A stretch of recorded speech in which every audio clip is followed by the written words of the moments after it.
ni inkuru ibabaje, ni inkuru y'agahinda, ni inkuru y'incamugongo ku bakristo cyangwa abayoboke b'idini ya Katolika ndetse n'abandi bizera Imana. Ubu tuvugana umushumba mukuru w'idini ya Katolika nk'uko babitangaje yamaze kwitaba Imana. Idini ya Katolika turaje tubabwire icyo yazize nuko byagenze. Idini ya Katolika ni idini ikomeye ku isi, ifite icyicaro i Roma, ikaba imaze guhindura abantu benshi kuba abigishwa b'ijambo ry'Imana biciye mu kubwiriza ubutumwa bwiza ku isi mu bihugu bigiye bitandukanye. Abakunzi b'isengesho TV rero nagira ngo tusobanukirwe neza ayo makuru atari meza aho muherereye, ariko mbere ya byose tubanze dukomeze tunihanganishe abavandimwe b'idini ya Katolike ku isi.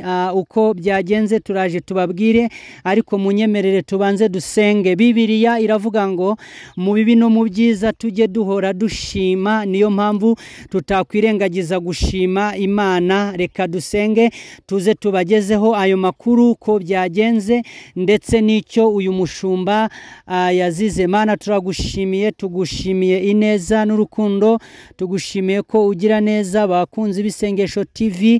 Mana, ubahereze umugisha aho baherereye mu mpande zitandukanye, abari mu Rwanda Mana ubahereze umugisha utagabanyije, abari muri Amerika ubahereze umugisha utagabanyije, abari muri Australia, hari abari muri Canada, hari abari muri mugabane itandukanye y'isi, muri Aziya. Mana, ubahereze umugisha utagabanyije kandi ubarindishe ubuntu bwawe bwinshi bukomeye, kugira ngo izina ryawe rikomeze guhabwa icyubahiro.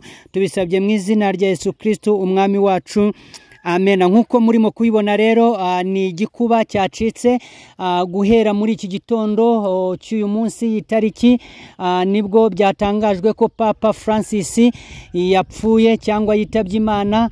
Yaramaze igihe kinini arwaye, murabizi ko mu minsi ishize hari nabigeze kumubika ngo yapfuye, ariko mu by'ukuri biza kugaragara ko yarakiri muzima, asa nk'usubira no mu mirimo, ariko yarafite intege nkeya. Rero Kardinali yabitangaje, wari umwungirije yatangaje ko muri iki gitondo mu masaa 12 z'igitondo Papa Francis yitabye Imana. Rero yazize iki uyu Papa Francis?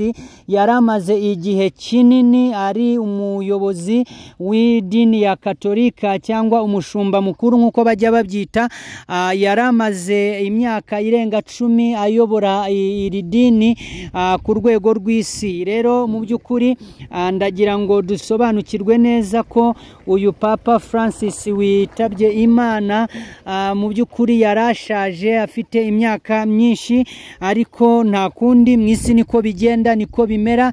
Reka rero twihanganishe abayoboke cyangwa abayobozi batandukanye, abapapa bandi, abasenyeri ndetse n'abandi bantu batandukanye b'idini ya Katolike, kugira ngo mukomeze kwihangana. Mu by'ukuri ntago idini ya Katolika ariyo ihombye umuntu gusa, ahubwo n'andi madini agiye atandukanye. Murabizi ko Papa yatangaga umusanzu ku rwego rw'isi, ahantu hose akumva haba amahoro, ariko nyine kubera ibyago nuko nguko iyi niyo nzira abantu bose niyo bazacamo, nta kuvuga ngo urakomeye. Niyo mpamvu duhora tubabwira uko bwije uko bukeye, kugira ngo bavandimwe bakunda Imana mujye murushaho gusenga, mujye murushaho kwiyiriza, mujye murushaho kwitunganya uko bwije nuko bukeye, kuko nta uzi umunsi cyangwa isaha. Mwisi turi abashyitsi, mwisi turi abimukira, mwisi ntabwo ari iwacu. Buri muntu wese uri mwisi dufite aho duteganyirizwa. Rero nkuko mubyumvishije mukaba mumaze kubimenya andi makuru atandukanye yuko wenda azashyingurwa n'ibindi, nayo tuzakomeza kuyabagezaho mu bihe biri imbere, ariko musobanukirwe neza ko ubu tuvugana ntago Papa Francis akiri kuri iyi si gusa.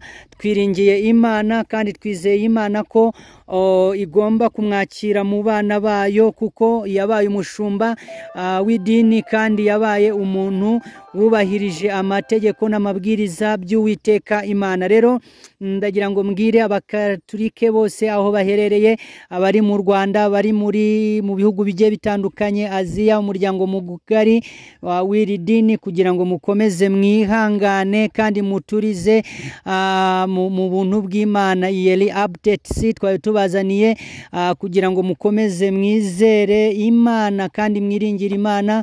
Umuntu akorera Imana mu isi ariko afite ahandi ateganyirizwa, kandi imyaka umuntu amara mu isi ntabwo ayizi, gusa abafite ibyiringiro Bibiliya iravuga ngo biboneze nk'uko uwo nguwo aboneye. Rero turabizi ko mukurikirana muri abantu benshi batandukanye, kandi mukurikirana muri mu bice bigiye bitandukanye, muri Amerika, muri mu Bwongereza, muri mu Burayi, ahantu hose muri. Nagira ngo mbahereze iyi mpamba kugira ngo ibabere inkomezi mu buzima, musobanukirwe ko mu isi turi abashyitsi. Rimwe uzayirirwamo ariko ntuzayiraramo, rimwe tuzayiraramo ariko ntituzayirirwamo. Kubw'iyo mpamvu rero turakwiye guhora twitunganyije, tubane n'abantu bose amahoro, duhore twejejwe, duhore turi amahoro, kandi duhore dushaka gukora ibyiza, kuko Imana yacu ikunda ibyiza. Imana ikunda ibyiza, kandi tugire urukundo, dufashanye aho bishoboka,